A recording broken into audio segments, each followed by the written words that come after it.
Hey, shalom as well. First and foremost, we'd like to give our praises, honor, and glory to Yahweh, Basham Yahushai, Basham Kodash. We be honest to the elders and the apostles of Great Millstone. Shalom to your brothers in the highways and the byways, preaching and teaching His word in sincerity and in truth. Now, this is your brother Shapal from the JMS Jamaica camp, and with a quick lesson, and this lesson is more of a an experience, and the scripture which I have up on the screen, it's just about this particular scripture. What I want to bring out in this scripture, man, is to show you that Jake, you so-called Negroes, Hispanics, and Native American Indians are some of the hardest people, man, on the face of this earth to ever deal with, man.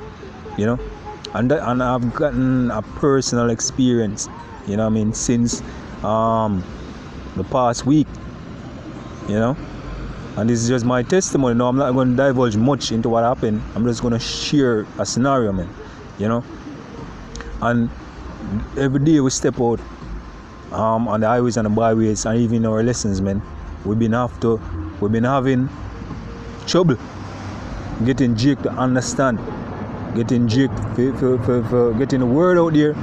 Basically, man, we've been met with a lot of disrespect, a lot of stiff-necked. But guess what? The Lord Yahweh tell us, man, that, we're being sent to a stiff-necked people.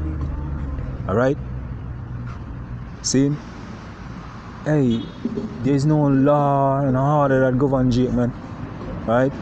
It's like everybody, hey, the spirit, it's heavy to bear, man. It's heavy, and the more you grow in knowledge, is the more you see the bullshit, and you can't really. We're chopped in this body, man, and we pray Yahweh Bashim Yahushai. We pray Yahweh Bashim Yahushai make a quick and speedy, entrance, man, for deliver us from this wretched society and its wicked flesh, and guess what? It's the same sentiment we're going to read about in the scripture what happened to Moses. Now, if this happened to Moses years ago, all right, when they knew and saw, right, speaking about the children of Israel, same way, because they knew and saw what Yahweh Bashim Yahushai did unto the Egyptians, but yet still they were disobedient, they were unthankful, they were unlawful, they're disrespectful, and to Moses, man, look, hey, Moses was a burden, it's a burden dealing with Jake, man, it's a burden. So we're just going to the scripture, and then we get some examples. All right, this is Numbers 10 and verse. We start at verse 10. All right, so bear in mind that this happened to the children of Israel, right? When they came out of the land of Egypt and was in the wilderness. All right. We start at verse 10. Then Moses heard the people weep through their families, every man in the door of his tent, and the hunger of the Lord was kindled greatly. Moses also was displeased. And Moses said unto the Lord, wherefore hast thou afflicted thy servant? And wherefore have I not found favor in thy sight, that thou layest the burden of all this people upon me? Because Jake was being unthankful, man. Jake was being, selfish, breaking the laws and statutes of Yahweh Bashim Yahushai, man. Going against the will of the Lord, doing their own thing, self-will, and that's what we meet upon when we come in this truth, man, and it is more multiplied, it is multiplied more on this side, man, because they don't even know the name of the Lord. So a lot of people in today's society don't even believe that there's a God. But just to show you that, look, today, man, Jake, our people are some of the hardest set of people to deal when it come on to righteousness, because if we were out there preaching any other thing except for righteousness, man, then they would gravitate. But scripture say what? They're quick to do evil. Verse 11, right? So to Moses, man, this was a great burden, right? It was a heavy burden to deal with Jake, right? So we're going to hear the thought of Moses, man, and we show you that, look, it's the same mindset with us today. Verse 12, have I conceived all these people? Have I begotten them, that thou shouldest say unto me, carry them in thy bosom, as a nursing father, bear the suckling child unto the land which thou swearest unto their fathers? Saying, so Moses was even asking, man, look, are these my child? Does it give me them for keep, for care and for protect? You know? Jake was being like an unruly child, man. And the scripture tell you what you're supposed to do with an unruly child. You know? And knowing the fact that they knew and they saw what the Lord did unto Egypt, man. See? Knowing all of that, Jake was still worshipping idols in the wilderness there, yeah? Right? Being disobedient, yeah? See? And all manner of things, man. All manner of things in the presence of the Lord Yahweh Shemel Shai, man. And Moses was set over them as their ruler. See, now in today's society, man, I have met in the workplace a lot of people with a very similar spirit. A spirit that you can never please, a spirit that is disobedient and unthankful, alright? And refuse to take correction, you know? And there's multiple. Refuse to take correction, man, disobedient. You know, and if you as a man, right, try to correct, you know what I mean, or try to pacify, because if you come straight and correcting these people, then so automatically you'll come off disrespectful to them, right? Because correction to these people is like you're disrespecting them. That's how evil society is. We've grown in a society with pure evil, man. The laws of Yahweh is not being pushed. And that is why in this society, man, righteousness is being looked at as if it's wickedness, man. That's why the Lord said in Jeremiah, have you what fault or what, I forgot the wording, as your father, let's say fault, right? Just to roughly paraphrase the scripture, of your fathers found in me. Right? Because you go aside, there must be something, man. But guess what? As another brother would coin the word that, look, you're haters of God, man. Therefore, that's why you hate us. You know what I mean? That's why when in the workplace trying to correct Jake, you know what I mean? Even on a car, not to say on a standpoint of dictating, you know what I mean, or even bring it up in the scriptures and things, but as a way of judging rightfully and righteously. You know what I mean? Look, you're wrong, you know, and that's what you did, and you know it shouldn't be that way, and you know it should be this way, you know, such and such. And they saw that it was wrong, and the energy and the vibration was like, yeah, but how dare you correct me? And like, but the point here is that you're wrong. You know what I mean? And if you're wrong, then you should be corrected.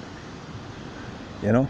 And trust me, if you look, man, call the Lord Yahweh Shemel Shai, man. Because if you have to deal with something like that on a regular basis, man, you know, you start to pull out all of your ear out of your head, man. But you know, through wisdom, you know, we learn how to, hey, okay, cool, and we leave them alone, you know. But the behavior continues in Jake just the same, you know what I mean, and they never learn from their mistake and never take correction.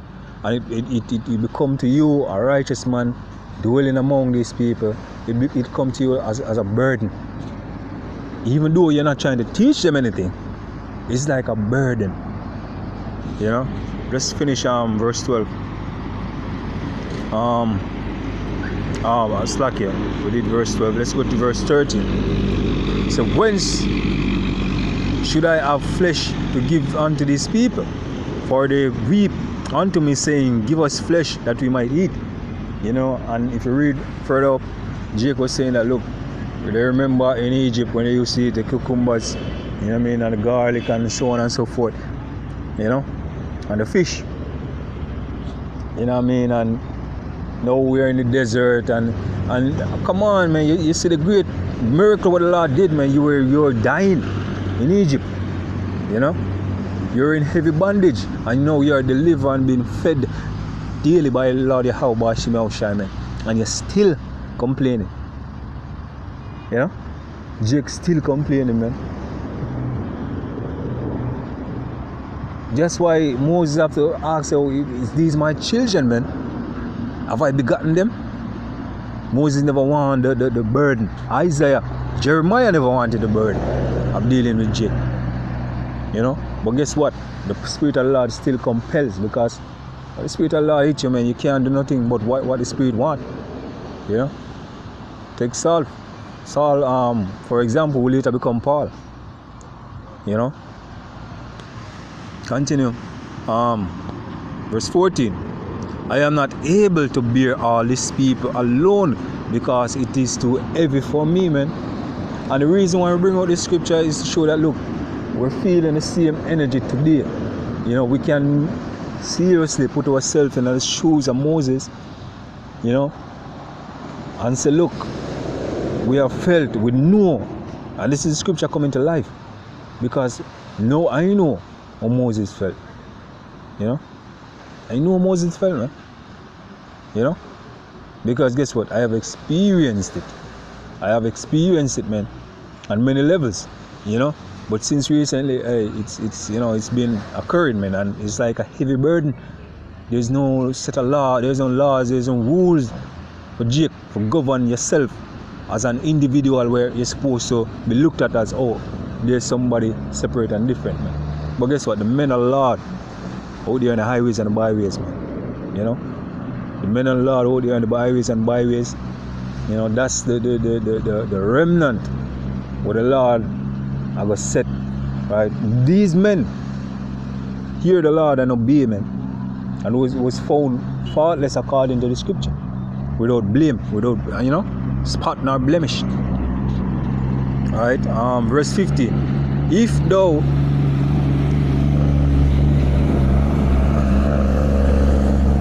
verse 15, and if thou deal thus with me, kill me, I pray thee, out of hand. For if I found favor in thy sight, let me not see my wretchedness. So Moses would rather die. Moses would rather to die than to deal with you niggas, man. To deal with you Jake. You know, you so-called Negroes, Hispanics, and Native American Indians. You know what I mean? And predominantly out there in Jamaica, from a child of Benjamin, you're the worst, man. You know? And I've experienced it, man. You know? You're like a heavy burden, man. Nobody wants to deal with you, especially the nigger woman. Nobody wants to deal with you, man. You know? Right? Moses said rather die. You know, we come out on the highways and the byways, you know, even in our lessons or our sit downs, and we tell you that, look, there's the plan of this man, man, and this man wants you to put certain things in your body for job you up. You know what I mean? And you're looking at us like, you know, right, you know, you're coming at us. We're warning you of the state and where the society is going, and you coming at us because we are some threat to your civil liberty. You know? You know what I mean? If you follow us, then you can go party and go live and you commit adultery and all of those wonderful things according to you people, man. You know? See, so we are like the burden, we are like the ones where you know what I mean, I hold you down, man, because you see the word of the Lord as a burden, man. But guess what? You're the biggest burden unto us, man. You people are the biggest burden unto us. You know? So, you know, just wanted to get that out. You know, Moses rather died than to deal with your people, man. That says a lot. You know what I mean? For a man of the Lord who make that utterance, man, that he would rather die than to deal with you niggers, Hispanics and Native American Indians. trust me, man, it says a lot, you know. So we're just saying the lesson right there, you know. We don't want to give our praises and honor and glory to Yahweh, Bashim, Yahweh Shai, Bashim, Akakudash. Give honors to the elders and the apostles of Great Big Millstone. Shalom to you, brothers and eyes and the byways, man. Shalom.